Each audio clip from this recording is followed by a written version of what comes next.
Tanggal 8? Belum ada belum? Acara apa ya? Oh, nanam pala kebo. Ya. Siap. Waalaikumsalam. Tanggal 8. Nanam kebo. Pala kebo. Jaga apaan? Itu, nanam kepala kebo. Nanam kepala kebo. Iya. Ngapain? Peresmian jembatan. Itu yang di Pengkolan itu sebelah. Ngundang lo. Ustad. Lah, kok saya? Ngundang gua pakai kepala kebo. Kalau kata orang dulu kan itu suka ada jinnya. Jadi kalau itu pala kebo ditanam, biar jinnya hilang. Ngaco aja. Kok ngaco? Kenapa nggak selamatan, syukuran, doa, minta sama Allah? Sekarang gua tanya, yang bikin selamat Allah apa kepala kebo? Allah. Yang wajib ditakuti siapa? Allah. Selain Allah? Utang.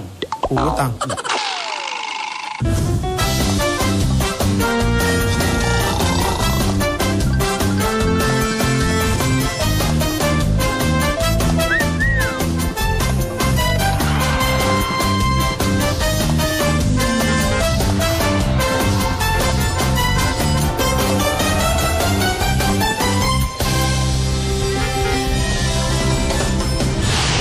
Udah, itu nggak usah. Lah, gimana sih? Ini kita beda arah nih. Kagak nyambung. Ibarat air sama minyak. Lu satuin, lu aduk-aduk. Bakal nyampur. Kagak bakal nyampur. Kita ngedoa sama Allah, tapi bercampur perbuatan menyekutukan Allah. Kita ngeyakinin kalau kepala kebo itu ditanam bisa nyelamatin. Tuh kebo aja udah kagak selamat. Bener nggak? Kebonya selamat nggak gue tanya malu? Nah kebonya kagak selamat, bagaimana nanti? Nah, udah gitu palanya dipendam. masuk akal nggak kan gue tanya? Kagak. Ya udah. Iya ya tadi ya. Enggak aja manusia. Masa ngusir jin pakai nanam pala kebo? Mendingan bawang ditanam. Hasilnya bisa kita kebawa ke pasar. Hah, orang enggak aja dah. Islam itu, agama itu adalah sesuatu yang sangat masuk akal. Tapi ini ngomong Tad. Lo kasih tau sama dia, kalau mengundang Ustadz, kagak pakai acara nanam pala kebo. Ya, mendingan lo tanam pohon mangga kayak di situ. Dia mau ngasih DP. Ya, DP mah Dewi Persik kalau nggak salah ya. Tuh penyanyi. Ya udah terserah, ya mendingan undang Dewi Persik aja udah kalau gitu. Emang dia mau nanam pala kebo? Dia aja kagak mau kan? Kagak. Apalagi Ustadz. Gak usah. Mana. Lo kasih tahu aja pengertian, lo kasih pengertian yang baik. Ya tapi DP-nya ini. Kagak urusin DP, ini urusan agama. Susah nyatet lagi dah. Hubungin jangan ya. Waduh, si Ustadz minta di cancel lagi. Bisa berabe saya nih, bisa disemprot sama panitia. Gimana sih Ustadz?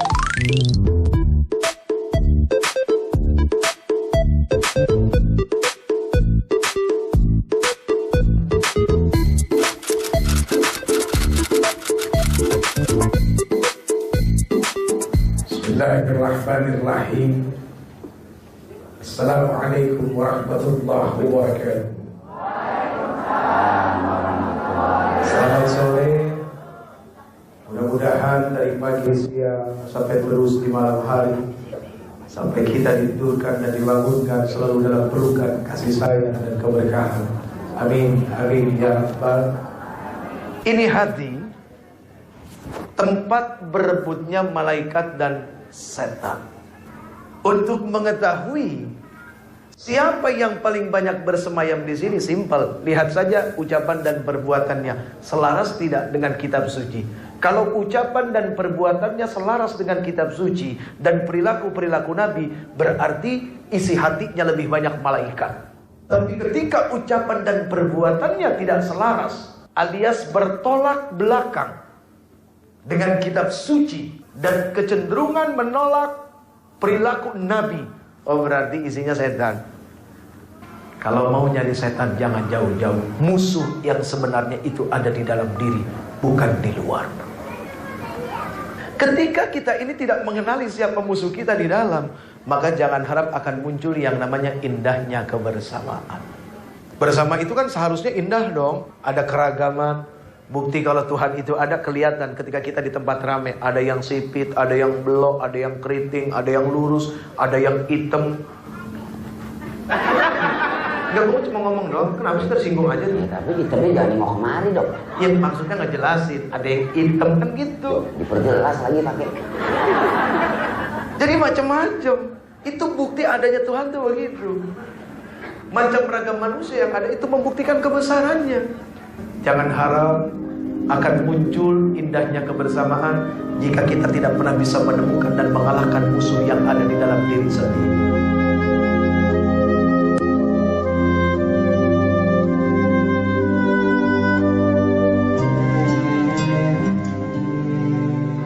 banyak orang panik karena nggak bisa tidur alias insomnia. Padahal yang namanya tidur itu hanya sebuah sarana untuk tidak ngantuk. Ketika kita tidak bisa tidur, ya udah lakukan sesuatu yang bermanfaat. Udah begitu aja selesai. Tidur bukan tujuan hidup, makan bukan tujuan hidup. Hanya sarana. Termasuk semua aktivitas keduniawian kita adalah sebuah sarana untuk kehidupan. Bukan tujuan hidup. Tujuan hidup kita adalah apa? Ibadah. Selesai. Wa ma khalaqtul jinna wal insa illa liya'budun. Dan tidaklah aku ciptakan jin dan manusia. Jin dan manusia. Jinnya mana? Tahu begitu. Suka tersinggung aja sih. Yang jelek-jelek kemari bul jatuhnya. Lo kebetulan gerakannya ke sana. Jin kemari, yang hitam kemari. Wah, Bukan, itu namanya menandakan kedekatan. lanjut. Jadi begitu. Kok lu nyuruh-nyuruh gua sih? Kurang ajar lo.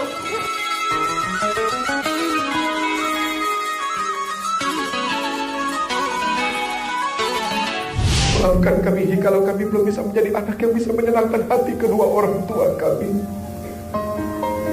Ya Allah, duhai Tuhan kami, berikan kebahagiaan lahir dan batin kepada kedua orang tua kami.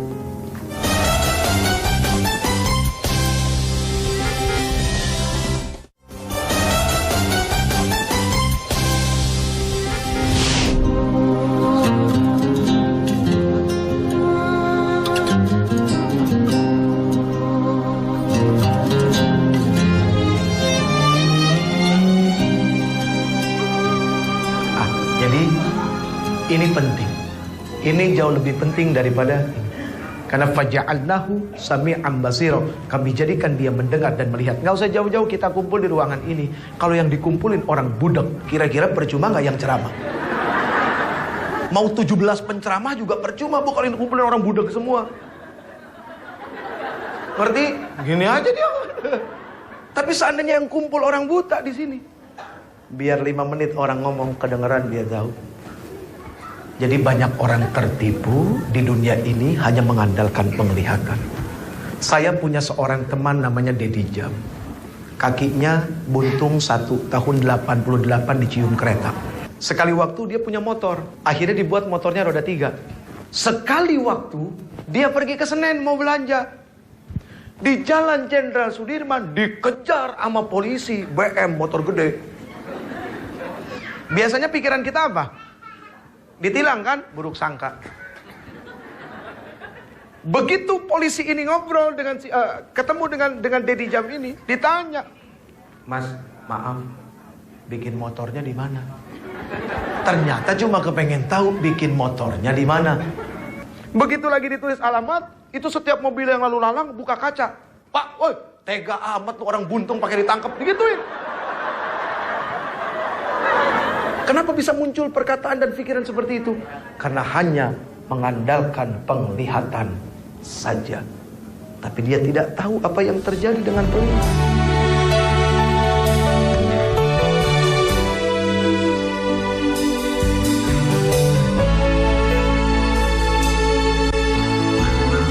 Yang terakhir saya ingin sampaikan perkara bahwa hidup ini adalah untuk ibadah. Ayo jangan sampai salah niat. Ya. Meskipun usaha ini dibangun lewat sebuah materi, tapi tetap isinya adalah sesuatu yang lebih daripada itu. Karena di situ adalah puncak dari sebuah keberhasilan, mampu melihat kesalahan diri, ya, lalu tidak marah ketika dikoreksi. Itu dia. Baik, mari kita berdoa. Mudah-mudahan apa yang menjadi keinginan kita dan segala apa yang belum dicapai, mudah-mudahan bisa tercapai di dunia ini. Ya Rabbana, lakal hamdu wa lakal syukru kama yanbaghi li jalali wajhikal karim wa 'azimi sultanik. Wahai Rabb kami, wahai Tuhan kami, tabaraka wa ta'ala jalla jalaluhu, ajarkan kami untuk senantiasa bisa mensyukuri apa yang telah kami miliki. Maafkan kami jikalau kami masih suka bohong. Maafkan kami jikalau kami masih suka ego. Maafkan kami jikalau kami masih suka mendahulukan kepentingan kami daripada kepentingan orang lain. Maafkan kami jikalau dalam ibadah kami masih suka kepengen disebut-sebut. Maafkan kami jikalau kami belum bisa menjadi anak yang bisa menyenangkan hati kedua orang tua kami. Ya Allah, duhai Tuhan kami, berikan kebahagiaan lahir dan batin kepada kedua orang tua kami. Terlalu banyak hal yang hebat yang dilakukan oleh kedua orang tua kami. Ya Allah, seandainya Engkau berikan kemampuan bagi kami untuk bisa membalas semua, tapi Rasul sudah menjawab bahwa kami tidak akan bisa membalas jasa kedua orang tua kami. Meskipun kami punya harta sebesar gunung, seluruh isi bumi kami bisa ambil, kami berikan kepada kedua orang tua kami, sungguh itu tidak akan bisa membalas semua jasa-jasanya kepada kami.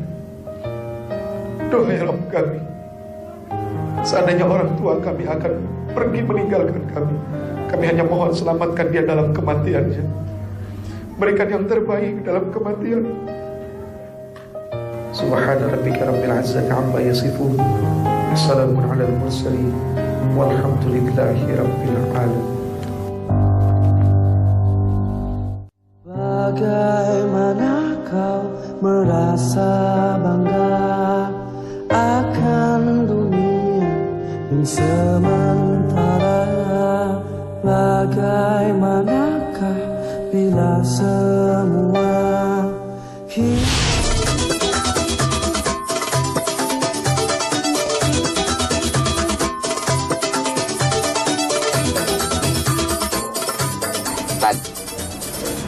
Tadi saya nonton koran baca di TV. Salah ya. Maksud saya baca koran nonton di TV itu pagi-pagi itu saya dengar berita banyak pada berantem Tad. Ada yang pada dibunuh-bunuhan, terus ada yang kayak mutilasi. Apakah memang kalau pemilihan hak tuh sampai begitu Tad? Itulah sekarang orang mulai banyak kehilangan kasih sayang.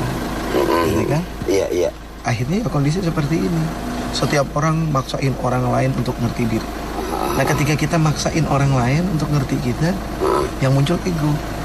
Gitu ya. Tapi ketika kita maksa diri kita buat ngerti orang lain, maka yang muncul adalah apa? Sikap sangka. Iya. Nah yang begitu.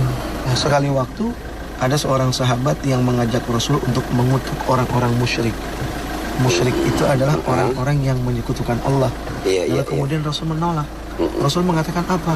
Aku diciptakan oleh Allah Subhanahu wa Ta'ala bukan untuk mengutuk, tapi sebagai pembawa rahmat, sebagai manusia yang diperintahkan untuk memperbaiki akhlak manusia. Sekarang kalau seorang Rasul mengutuk, bagaimana?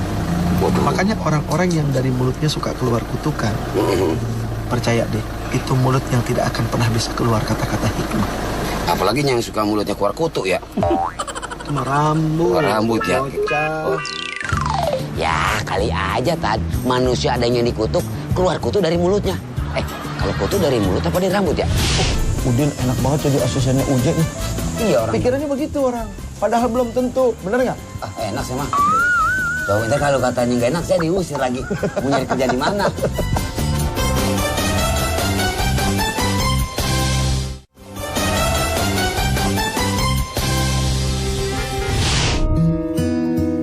Rabbil alamin. Amin. Taqabbalallahu minkum minna wa minkum taqabbal ya.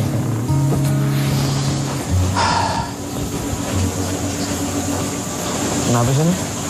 Saya kan sembahyang nggak pernah putus. Terus sama zikir kan kuat. Terus sama amal nggak pernah saya lupain. Kok saya belum dikabulin juga doa saya? Din, jadi orang mah jangan suka hitung-hitungan. Allah aja nggak pernah hitung-hitungan sama kita. Kalau lu harus ngitung amal lu, hanya karena kepengen lu diijabah. Sekarang pertanyaan gue, emang yang lu pengen dari Allah tuh apa sih? Dari jodoh, terus pengen kaya, terus pengen, ya apalagi kalau dikasih ganteng, kayak Ustadz. Kalau begitu. Kalau ganteng makan kali aja bisa laku. Kok lu jadi orang kayak putus asa gitu sih? Putus asa itu nggak boleh, Din. Itu nunjukin kalau lu tuh nggak punya iman. Iya. Allah tuh tahu yang terbaik buat lu. Iya. Asa an takrahu syai'an wa huwa khairul lakum wa asa an tuhibbu syai'an wa huwa syarrul lakum. Sesuatu yang kita anggap jelek, kagak baik, jangan-jangan itu baik menurut Allah. Sesuatu yang kita anggap baik belum tentu bagi Allah itu baik. Kita sering ketipu sama apa yang kita lihat, Din. begitu. Orang ngeliat lu mah demen aja. Udin enak banget jadi asistennya Uje nih. Iya orang. Pikirannya begitu orang. Padahal belum tentu. Bener nggak? Enak sih mah. Coba ntar kalau katanya nggak enak saya diusir lagi. Mau nyari kerja di mana? Bagus. Nah itulah maksud gua, lu syukurin yang ada. Ya. Ya, syukuri apa yang ada. Hidup adalah anugerah. Nyanyi lagi. Memang bener kan? Tetap jalani hidup ini. Iya Ya kan? Iya benar. Terus apa lagi? Buat saya lapar. Udah deh Tad, kalau jadi ustad aja, nggak usah pakai penyanyi, kan udah ada lahannya masing-masing. Astagfirullah Ustad, astagfirullah. Masalah bolong. Bolong. Udah, makan dulu Tad. Ceramah, ganti baju, lu siapin mobil semua. Makan dulu ntar kok. Kita ceramah kita makan di sono. Udah disiapin sama orang sono ke Ntar sana. Ustad langsung naik lagi, saya nggak makan lagi ya. Ya kelar ceramah baru kita makan. Oh, yaudah. Kerja belum makan dulu.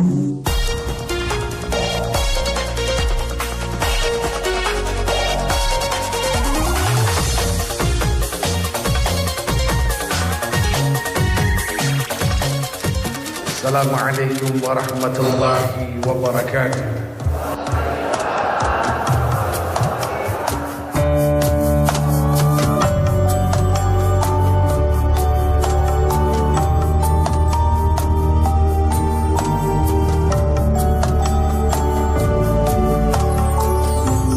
Ibadah. Artinya apa? Oh berarti kita harus di masjid terus. Oh bukan begitu. Ibadah itu tidak hanya Allahu Akbar. Tidak hanya ini. Tapi bagaimana sebuah amal dalam setiap perbuatannya melahirkan nilai ibadah. Berarti apa? Diawali dengan niat. Innamal a'malu binniat. Hadis Arba'in Syarah An-Nawawi. Sesungguhnya segala sesuatu itu dilihat daripada niatnya. Bagaimana sebuah niat itu menjadi sebuah ibadah? Ketika sampai kepada titik ya'lam, ada nilai mujahadah. Tidak sampai kepada level yadri dan ya'rif. Jadi ini penting perkara niat, bagaimana ujungnya amal itu bisa menjadi ibadah.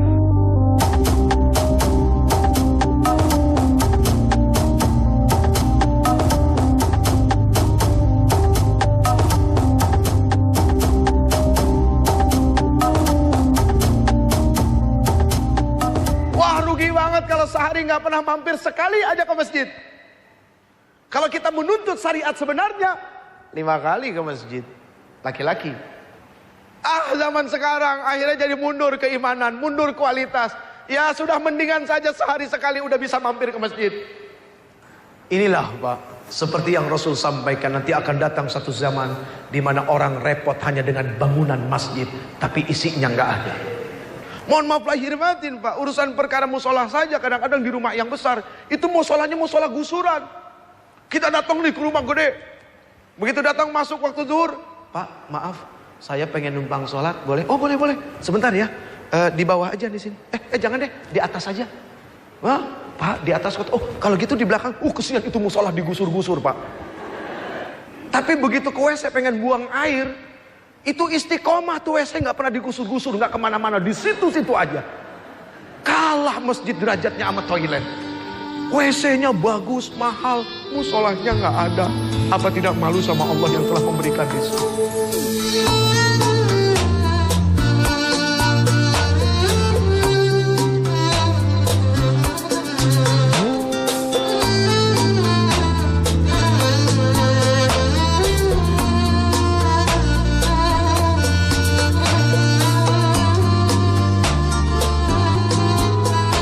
Ini ada semangat makmum untuk bisa sholat di saf terdepan. Bagus Pak, subhanallah, luar biasa. Jadi Allah itu sangat luar biasa, senang, bahagia memberikan salam keselamatan kepada siapa? Orang yang kepengen berdiri di saf terdepan. Tapi pertanyaannya, kalau dia bukan seorang imam, jangan sekali-kali berdiri di belakang imam. Bahaya, nanti kalau imam salah yang benerin siapa? Lihat Masjidil Haram yang di depan. Bismillahirrahmanirrahim. Idza as-samaa'u fatarat wa idzal kawakibu tatarat wa idzal wa di belakangnya makmum biasa. Wah. Nggak ngerti juga. Waduh, ampun. Tadi yang sebelahnya makmum. Wah, kacau urusannya. Sementara imam yang tanggung jawab yang selalu ada di belakang. Ini di ujung sana. Bagaimana? Hak mengingatkan imam yang lain. Wah, ini udah banyak kekeliruan di situ tuh, Pak.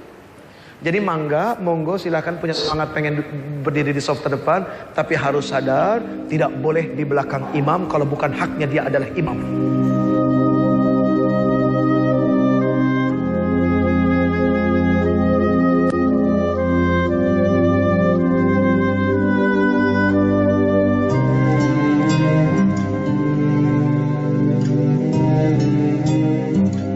Baik, ini saja.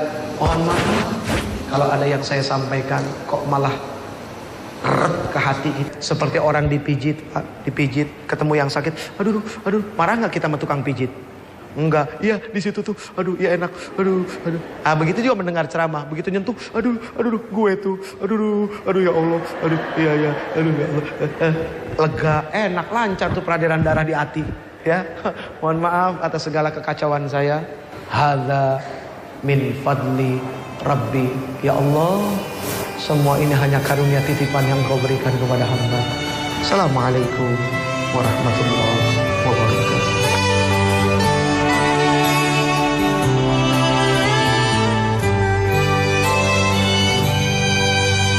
Selalu ku sakiti engkau dengan dosaku, ku balas segala. Alhamdulillah. Semoga apa yang telah disampaikan oleh Ustadz nyampe ke dalam hati kita. Sadar ya sadar sebelum ajal menjemput kita. Taubat kami.